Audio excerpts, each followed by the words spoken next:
ஒரு கணம் ஒருபோதும் பிரிய கூடாதே. என் உயிரே நீ அழுக கூடாதே. ஓ ஓ சனம் ஓ ஓ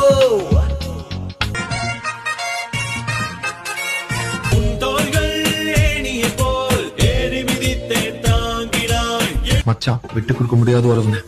நான் இருக்கிறப்ப என் மாமன் மேல எவன்டா கை வைப்பான்? சகா காலை விடுத்து மாலை உறங்கும் வாழ்க்கையை மறப்போம் வா. கவலை இல்ல கூட்டாளி, தோத்தா கூட பரவாயில்ல, உலகம் உன்னை மறக்காதே. அந்த அறிவிப்பால் அன்ப தருவாள், சின்ன அறிவிப்பும் இன்று சுடுவாள். துளியில் மாசில்லை, இது ஒரு வகை இரண்டாம் பிறவி வாழ்வில் இனிமேல் குறையில்.